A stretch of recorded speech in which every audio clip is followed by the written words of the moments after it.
Good morning. Good morning. Good morning. I hope you are well. And, it's another beautiful day. I would have loved to just be outside today, working on my stoop. I must maybe do a broadcast one morning there from the stoop. If it's a beautiful day like this, if it's really midwinter, I don't think that is going to work. I might just turn blue, So, good morning. Welcome back. This morning, only 30 minutes because I'm doing the business assurance refresher at 9 o'clock. So I need to be ready for that. And therefore, this show is only going to be half an hour today. But that means, you know what, you've got more time to do other stuff as well. So, let's get into it. Today, I'm going to be talking about some of the things that I started to realize as we went through this lockdown. And the more time I spent with my camera and the more time I was in meetings, talking to people and listening to what other people are saying. And when I needed to decide, because yesterday I said we were going to do the data series today. We had the meeting yesterday at 10. It was an hour-long meeting. We have some great ideas and a structure, but I then proposed that we actually postpone it until next week. So we'll do it next week from that point. And so it's definitely happening. Everybody's on board and everybody is sort of on the same page of what it is that we want to do with those sessions and why the kind of discussions that we want to have. But anyway, so that meant that yesterday I had to decide, or last night I had to decide on a topic for today. And I've been thinking about this now for a bit of time. And I also got an email from an advisor yesterday saying some things, and that obviously triggered me to say maybe it's the right time now to talk about this, because a lot of the things that I do in these sessions is to really talk about things that I feel it's the right time now to talk about it. And it's that is sort of the idea and what I'm trying to do. I just want to put a link on the screen that I need to share with you. But anyway, so I'm excited about today because it's really just going to be sharing with you things that I've realized. And there's one word that as I sat on the stoop this morning, and I only went there like 7:30, that I Googled to see, but is there actually a definition for this, or does this actually exist, or is there other people also talking about it? And I was actually like, okay, so this is a thing, and there's actually a definition for this that I want to talk to you about. So but the things that I shared with you is just things that I wrote down as I thought about it. So we'll see how that goes. Cool beans. So there that is. So that is done. All right, let me say good morning very quickly. I'm going to keep it short today. So it's not going to be the long, elaborative greeting that I usually do. So thank you very much. Good morning, Kobus. Good morning. Good morning, Raymond, Terence, Elmin, Razan. Good morning. Malcolm Hendricks, Denise Snell. Denise, welcome. Kevin. Let me just see. I see there's some people chatting to one another. That's awesome. Casper, Louis van der Merwe. Malcolm says, we're on 347, 350. Hopefully today we'll see. We did jump quite a nice number of subscribers yesterday, which is awesome. Let me move my screen here to the top so I can talk closer to my camera. And so that was amazing. Really, really happy about that. Gomotso, good morning. Neil Strydom, Tinus Brits, Ian McMaster, Raymond Visser, Conrad Becker, Marguerite. Good morning, Marguerite. Very, very nice to have you with us. Slanganani, good morning. Very nice to have you. Stephen Nell and Russell Ho. Good morning, Russell. Welcome back. Very nice to have you in the house as well. And over on LinkedIn, we've got a Salome. Good morning, Salome. Johan Vosloo, goeiemorgen. Neil Phillips, good morning, Neil.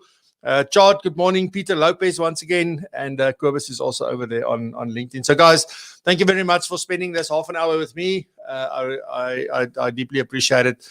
So let's just quickly run through some of the things. Please, if it's your first time here, we serve financial professionals. We create content for financial professionals. And the whole idea is to really serve financial professionals and help you not only get through lockdown, but really thrive in your business. I think that is really what we're about. And that's where we focus on. And that's where we get the most satisfaction from helping somebody. And, it's not always a big thing that we do. It's sometimes a very small thing, but it has a big impact.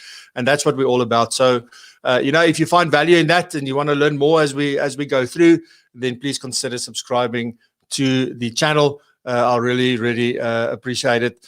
Then interact. Most of the guys here are regulars. Please interact. Please give us some love. just like, share, do all that kind of stuff to help us get out there. And as I said, if you're on YouTube, please consider subscribing. And then if you're on LinkedIn, please connect with me. If you feel that we can add value to one another, then that'll be great. Or if I can just serve you and help you get through whatever it is that you're need to get through, then you're more than welcome. All right. So on that note, just very quickly, so last night I was building a short little survey for the show specifically, because I need to decide what the direction is going to be for the show going forward. And it's important for me just to get your input. So there's a few things that we'll be asking in the survey about, how frequently we should do the show, the times that you would prefer, the days that you would prefer. So those are kind of the standard stuff. We also get into a little bit of the topics. So it's not a long thing. It'll really go quickly to complete this. All the things are ticking. I think there's 2 places where you can actually type if you wanted to, but both of those places are optional. The rest of the things are all ticking. And I really just need to get, what would work for you, because this is a show for you. It's not a show for me. This gives me great satisfaction and pleasure, and I love doing this. So we start off with a survey asking, should the show continue or not? And if you say no, the survey ends right there. If you say yes, then the survey continues. So, if you could please do me a favor and go to francoisdutoit.co.za/VCF Poll. So that is Virtual Coffee with Francois. That's what the VCF stands for. But francoisdutoit.co.za VCF Poll. If you can please just go to that link. You can do it on your phone or on your laptop, wherever is comfortable for you. If you can please help me with that, so that I can make, informed decisions about where we go with the show. Because as I say, in lockdown, we were doing this every single day, and I'm going to continue until we hit 50 episodes. And from there, we need to decide what's going to happen. Do we continue daily? Does it become weekly, monthly, whatever it's going to be? But you need to tell me what would work for you, because that is what I would like to take into account. So please, if you can, complete that. I really appreciate your time, and I look forward to hearing what you've got to say about this. Alrighty, cool stuff. Lekker. So let's get into the show. Just quickly, so the Business Assurance Refresher is taking place after this at 9 o'clock. We've really had a couple, even this morning I had another registration. Late last night I had another registration. So thank you very much for everybody that registered. We've got 35 people at the moment that has registered. I'm deeply, deeply grateful. So I look forward to spending the next 3 hours with you this morning and really bring you loads of value. And let's see how we can open opportunities from a business assurance point of view, and make sure that blade of yours is blindingly sharp. Okay, that it cuts without you even lifting it. That's what I want. So so let's see quickly. Surieta, good morning, Surieta. And Jodine, my friend, I'm a yes for the show continuing. Thank you, Jodine. So nice to have you here. Alrighty, cool stuff. So let's get into this whole conversation around the dangers of virtual meetings. And then sort of as I was thinking about it this morning, thinking maybe I should have called it something else. And then, but anyway, so because if I say the dangers of virtual meetings, I think you had flashbacks of naked people getting up in front of the camera, or people saying things while the camera or the microphone was still on, or, things like that. I guess those are the kind of things. And then other people would say like, oh, how are people going to listen into my meetings? And how are people going to steal my information? And, Zoom is crap and all that kind of. So this has got nothing to do with either one of those. So that's why I think I could have maybe chosen a better sort of headline, but that's how we learn. But at least as I wrote down the things, I sort of got to what it is that I want to talk about. And what I really want to talk about today is something that I've sort of started to experience a little bit. And that's why I started to realize that things are happening. And then other people were talking to me and sending me emails about certain things. And that's when I realized like this is really a thing. And if we're not careful, this thing's going to come and bite us in the behind. And that is not what we want. We definitely want to stay in control of this thing. So if we can start doing things right now to protect ourselves against this, that'll be fantastic. All right. So the very first point is that at this point, we are really living screen to screen. Where previously, I know that, I've always been spending a lot of time on my phone. My phone is my primary device with which I do everything as much as possible. I'm not, some things I prefer to do on the laptop because it's easier. So I can't build my website or adjust my website. I can on my phone, but it's hard because it's small and my fingers are thick and all that kind of stuff. But, excuse me. so from that point of view, I've been spending a lot of time on my phone, and that is my primary device. As I said, I watch all my YouTube videos on that. I learn a lot on that. I listen to podcasts on it. I read up on it. There's a whole host of things. I communicate through it. So whether it's WhatsApp or emails or things like that, a lot of the times I'm responding from my phone. So it's an amazing device that has made my life a lot easier. And then to a lesser extent, I've also been spending time on my laptop, obviously, if I need to write stuff or create content or I needed to attend meetings and things like that. I prefer to do it on my laptop because the screen are much bigger. It's easier to see if somebody is sharing something. It's so much easier. So those things we've been doing all along. Okay. So, I mean, my screen time per day on average, sort of averaged out to between 4 and 5 hours on average. And I try and get it below 4, but yeah, I just can't seem to do that. But anyway, so looking at it now, it's gone up dramatically, number one. Number two is that now we've got second or third screens. So as I'm sitting here, I'm actually looking at 3 screens because I've got my phone that's on here with LinkedIn, so I can see what's happening there. Then I've got the screen in front of me that I'm doing the broadcast from, or that I would share things on for people. And then I've got my laptop down here where if I need to add anything, I can do it down here. So I've got these 3 screens going, but it's not only that. We often now forget about the camera, so the lens. There's now screens and there's a lens that we are working through. And doing all of this stuff, guys, it's really, really, it takes a lot of energy and focus to be able to really do it well. So, yeah, I just think that our screen time and our lens time have increased exponentially. Okay. And there's a number of reasons for it as well, which maybe I'll get into if we have time. But I think what's happened is that, for somebody like me, I won't even say that it's increased exponentially for me, because even if it's doubled to what it was, that's not exponential for me. If you were somebody that really disliked your phone and you dislike screens and laptops and things like that, and suddenly you've got to work like this all day, all the time, that's exponential. That is like going from standing still to sprinting, I don't know, a 400-meter race without ever even exercising.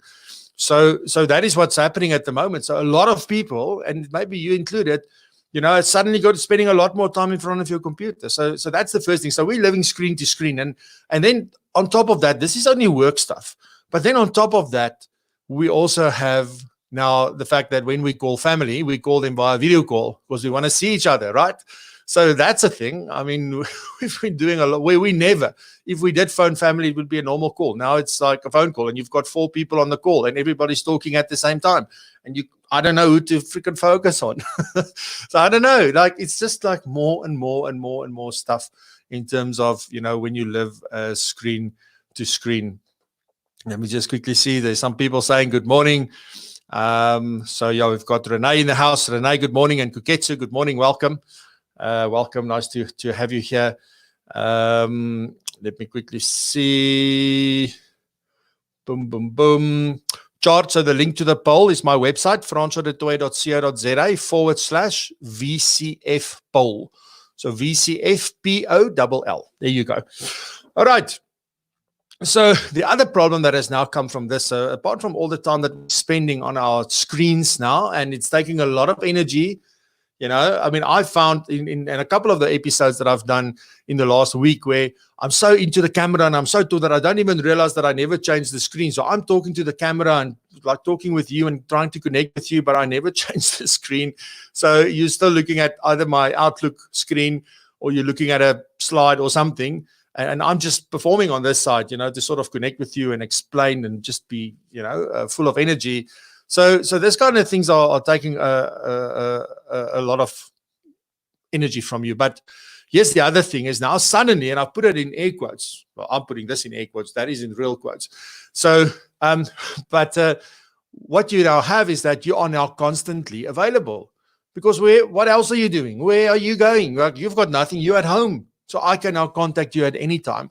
And this is something that people that are managing teams remotely also need to focus on. So if you're a manager or business owner or you're an advisor and you're working with your assistants remotely, these are things that you need to be aware of because we expect them to be more available. And the other thing that's happening, I'm thinking, and this is some of the things that I'm reading and seeing what people are saying, is that because we're in these difficult times and people are trying to obviously hang on to their jobs and they want to show their worth and they want to show their loyalty they are actually working harder and they are working longer. So where previously they would take their tea breaks and their lunch breaks, they are now, Papa, I'm producing, because they need to know my worth and they need to show. So people are going all out in order to actually protect their jobs. That's the only reason that they're doing it. It's not even a case of you can trust me or you can. I think it's purely a thing of people trying to keep their jobs and showing their worth and that they can work remotely like that. And as we said in was it episode 19 where I spoke to Innocent Berger, where we were talking about working from home, that there's a massive difference between working remotely and working from home. So you put that on top of that, that's even more. And then, you often get this thing, can we do a quick call? And then we say yes, because like we're going to now have time. And it's the one quick call after the next quick call. And especially financial planners and advisors and even accountants and people like that, where I think where clients they want to check in with you. They want to find out what's going to happen to this and what does their cash flow look like and what is, all this kind of stuff. Like, what do I need to do with my investment? They need someone to help them. And we feel obliged because that is what we do. That is the difference between us and some other professions, is that we care. We're there to help. It's not a case of if you don't pay me, then I don't help you. You are there for them. So you're giving now screen time energy, you're giving people energy, you're giving family energy, and all these things are just taking. Now, some people are getting energy from this. I'm not one of those people. So it may very well be that, you love this and you are more energized than ever before because all the interaction, all the engagement, everything is fantastic. But for a lot of people like me, that is not so great. If you do it one after the other, and it just doesn't stop. If you do it for one day, it's fine. But if you're going to be doing it all over and over and over again, day in, day out, week in, week out, it does catch up with you. Absolutely. And, it's also this thing about, I need to see you. So when a client phones and says, listen, I need to talk to you. I need to see you. It's like, we immediately think that it's like urgent or it's important, or there's a problem, or we feel this responsibility or this obligation to react and respond to that immediately. So that's what we do. And I don't know, because it's not like you can tell them, listen, I'm busy with something else, because you are not at work, you are at home. So you're not traveling, you're not sitting in coffee meetings with people, you don't have clients in your office or anything like that. So you are constantly available. And that is sort of the mindset as well from clients and employers and managers and those kind of sort of situations where it's just expected that you need to be there. Listen, let's quickly do a Teams call. Let's quickly do a Zoom call. Let's quickly just do a WhatsApp call. And then we say, yeah, sure, I'm available. And then as you put down the thing to do the call, you go like, oh, really? Okay, so that's definitely a big issue. And I think this is where, apart from our screen time, this is really the culprit. This thing that we are now constantly available, and that we are available more than ever before. Because if you think about this, when you worked at the business where you were, there were time to go literally to stand outside and smoke. And you could go, you're not allowed to do that unless you still got cigarettes. If your cigarette is up, you can't do it. Okay. But the problem is that here it's just the one thing after the next. There is no break in between the meetings. It just go back to back to back to back. And I've heard so many. Last night, my wife was talking to someone on the phone, sharing what her husband is doing, etc., and how busy they are. And I'm just like, it's exactly this. It's the one thing after the next. And everybody wants a piece of your time, because everybody now is just preparing for the recovery and everybody's getting their things up to date.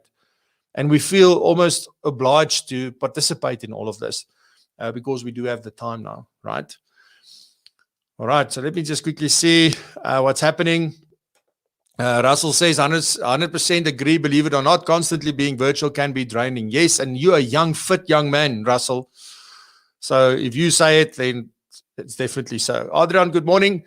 Welcome. Russell also says, also on the clients and other team members matter. I've learned over the years to just be honest with them and put boundaries in place. Yes, absolutely. I'm going to talk about that in a second. Lofi, good morning. Let me just see. Good stuff. Nothing else on LinkedIn. Alrighty. So then on to the part that I have now realized, and which I thought I've given it a name this morning. And then I go Google it and I say, no, this has been a thing since last year already. People have spoken quite a lot about it, but it's virtual burnout, because this is going to be the result of all of this. So, and I'm not even looking at a whole host of other things. I'm only looking at the amount of time we spend in front of our screens and our cameras, and then the time that we are spending, just engaging with people all the time. So it's the energy that needs to be expended, and then sort of doing it via screens and electronics. So sometimes I talk about, well, I refer to this morning to virtual burnout, but they also refer to it as digital burnout. But burnout is really burnout. And I want to read you the definition for burnout according to the World Health Organization. So they say that burnout is defined as a syndrome conceptualized as resulting from chronic workplace stress that has not been successfully managed. And that's it. I mean, even someone from the Free State like me can understand what that means in English, right? So it's a syndrome conceptualized as, so it's a syndrome. So it's not, you're not really sick, but it is something you are. But it is something that is really like, it's got, and I'm going to talk about the things that I feel, what it is about, and how I feel sometimes, and so forth. But it's a result from chronic. So chronic is ongoing, like it's not acute, it's not every now and then, it is chronic. It happens all the time. It doesn't stop. That is what's going on. So chronic workplace stress that has not been successfully managed. Look, we are going to have stress. It's going to be stressful. We are worried about money. We are worried about our clients. We are worried about our families. Somebody in your family gets sick, you start worrying about that. What is part of life? Okay. And we try and choose what to focus on and not to focus on those things, because that's negative energy and you can't really do much about most of those things. It's to identify which of those things can I manage and which of those things can I actually do something about. Because often the only thing we can do is to manage those kind of things. All right. So what does it feel like when you suspect that you're starting to have burnout? Or this can be just normal burnout, but also then virtual burnout. And for me, it's like, if you start battling to get up in the morning, but that can also be a case of, it's not necessarily the sort of the technology that's doing that to you. It can just be that you're going to bed too late. You are too busy all the time. So I feel like that sometimes, where I just feel, okay, now I can't anymore. And then I stop. Then I try and go to bed earlier. And sometimes I get it right. Sometimes I don't. But that's what you need to do. Sometimes it's just the fact that you're not sleeping enough. And yes, it's a myth that you need 8 hours of sleep and that kind of stuff. So that's not true. You need the amount of, I think your body will tell you when you've slept enough, you'll get up.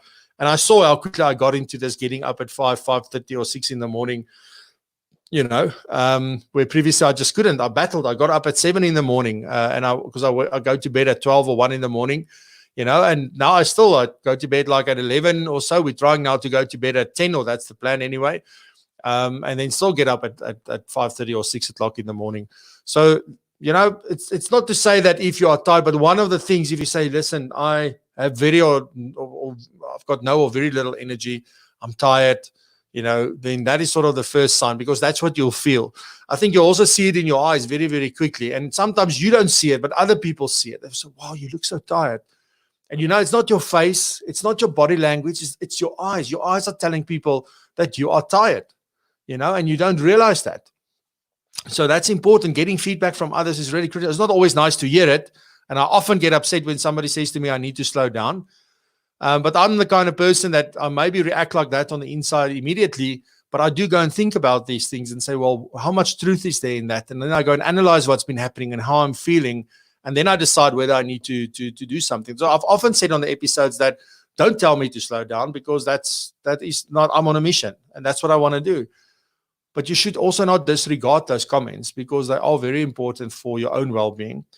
All right. So also, if you feel like your brain just doesn't want to function anymore, you can't come up with things, you can't think. It's like you battle to remember words that you want to use, particularly like me, if you're Afrikaans and you try and speak English, there's sometimes it's, when usually you can just sort of speak, and then suddenly like, oh, what's that word? What's this word? What's that word? Simple things like that. You start to forget things. You're busy with this, and then you look at that and you forgot what you were busy with. That can also be a sign of something more serious. But yeah, you're not productive anymore. You come and sit here in front of the computer, but you're not really doing and accomplishing and creating anything. There's no results being produced anymore, where previously you were quite on the ball. So that's another thing. And then if you start feeling, I'm not in the mood, you get these feelings of depression. Okay. So these are all the kind of things that I think is really an indication that you may be headed down the road of virtual or digital burnout, or just burnout in general. So yeah, but how do we manage this? How do we manage all of this to make sure that we don't put our foot into that? Well, I think there's a few very simple things that we could, in fact, do. And often, and as I said, when you have if you want to have a great virtual meeting with someone, one of the concepts you should stick to is don't do things in a digital meeting that you wouldn't do in real life in a face-to-face environment. The same thing goes here. So you need clear boundaries and structure. That's what you need. Clear boundaries and structure. You need to have that, and you can control that. So you can say no to meetings. You can, if somebody says, I need to speak to you, you can say to them, I can only speak to you on Thursday. Yesterday, I had people that contacted me about certain things that they want. I said to them, I'm sorry, I'm too busy. I can only speak to you on Thursday. And they said, it's fine. So that is what you need to do. You have control over what you do. We always think that people want a response now. Just tell them when it will happen, and then just stick to that. So that's easy stuff. Okay. Your work schedule can be flexible, and it should be. And employers and managers and whoever needs to allow for this. If you are still thinking that somebody's going to work from home from 8 until 4 or from 9 until 5, you are crazy. Let me tell you, let me say that out loud. I think it does not work. It's not going to work. There are too many distractions, particularly at the moment with kids that are still at home and things like that. So your work schedule needs to be flexible. So you need to decide which things do you absolutely need to do during the day. When can you take a break during the day to sort of sort the kids out and help with their schoolwork and do those kind of things? And then later on tonight, then maybe, and also I've got like people that I know well that are pivoting, or they're dovetailing rather so the husband and wife. So the wife would look after the kid and the husband will be working, and then they'll be swapping, and the husband will be looking after the kid and she will be working.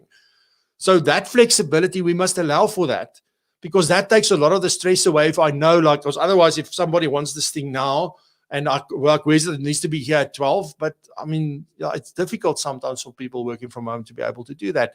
So we put ourselves under more stress, and managers and business owners and people like that are putting more pressure on you and I and employees, etc. So yeah, those are the kind of things. So we need structure, but within that structure, we could still be flexible. Structure just means that there's sort of a pattern that we can follow. And also, if you have that, you can manage expectations for others, and people know when you are available and how to deal with you, etc. So it's about communication as well. Then sufficient breaks in between virtual meetings. Do not book virtual meetings back to back. Have a 15 or even half an hour gaps between them. If you're using something like Calendly or Pointlet, where you are doing virtual, or clients can just go onto your diary and book it themselves, make sure that when you set that up, that you allow for sufficient time in between meetings. So it doesn't matter what times they book. There will always be a certain amount. Don't think that because you're at home, you don't have to travel. Now I can see 10 clients instead of 4. Rather they make it 5 or 6 if you do want to see more people, to make use of that time. But don't go back to back and say, well, I only have half an hour meetings and I can then therefore see 10 people a day, for example. Don't do that. That is not good for you. All right. And then also another thing is limit your meetings per day. Okay. It goes to my previous point. Don't have too much. But here's the sort of the kicker thing is that, and I've spoken about this in one of the episodes, is you need a hobby. Okay, so go do something outside. Go do something that is creative, that takes you away from your work and takes you away from the technology. Go and do something you can do with your hands. Doesn't matter whether you're great at it or whether you suck at it. There is so much therapy in just working with your hands and doing things. Just go and do that. Go try something. Even if it's gardening, go like when you were a child. Go and dug holes into your garden, do things like that. And then obviously the other one, which I can't really talk about, is exercise, but I know exercise is good for you. So that's the other thing to do to really get away from this and feel energized. So there's a lot of people that's cycling and running, and particularly now that we can do that from 6 until 9 in the morning, we can do that. Alrighty, so one last time, just the poll. You can go to francois.co.za/VCF poll. If you can please, answer those questions for me, it'll help me a great deal in order to decide where we go with the show after the 50th episode. And then remember, we've got Ross Bernstein here on the show on Friday. Tomorrow, we've got Louis van der Merwe. Excited to have Louis here as well. Today is quite a rough day for me, so I'm headed off now to do the business assurance refresher, and then at 3 o'clock this afternoon, this morning, yeah, you see, this afternoon we're also doing the SME show, which is a business show aimed at business owners. But you are welcome, and please invite your people to. This afternoon we're talking to 3 business owners who've done incredible things during this time in order to just change the direction of their business and take, sort of some of the opportunities that were out there. And it's very interesting to see what they were doing. All right, so let me just quickly see. So Russell also on the clients and other team members matter. Be honest and set boundaries. We've spoken. I did say that. Sorry, Kevin. I found myself more drained after a virtual meeting as I had to pay greater attention to what the other party says and how I look in front of the camera. Yes, and also I think remember, this is also part of change. So as you're going through this change and learning what's working, and because now you're stressed about you're going to do something wrong, but the more you do it, the more natural it's going to become. So doing more of this later on is going to take less energy because you will become more natural and more good at it. But while we're going through this learning curve, it is taking even more energy from us.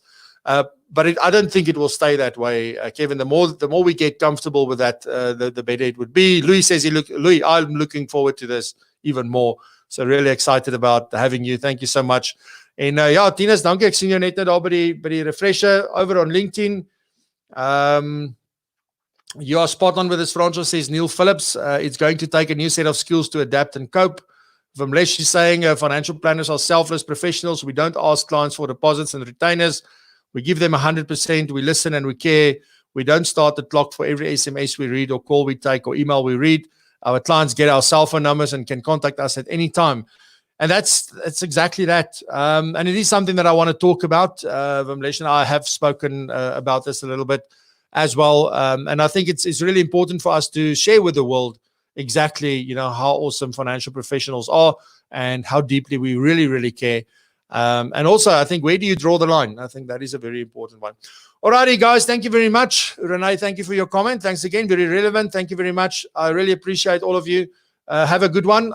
For those of you that's coming to the refresher, I'll see you in a second. Well, in half an hour or so. Thank you very much. And I will see you back tomorrow morning with Louis van der Merwe right here, 8 o'clock. Thank you very much. Have a good one. I'll see you then. Cheers.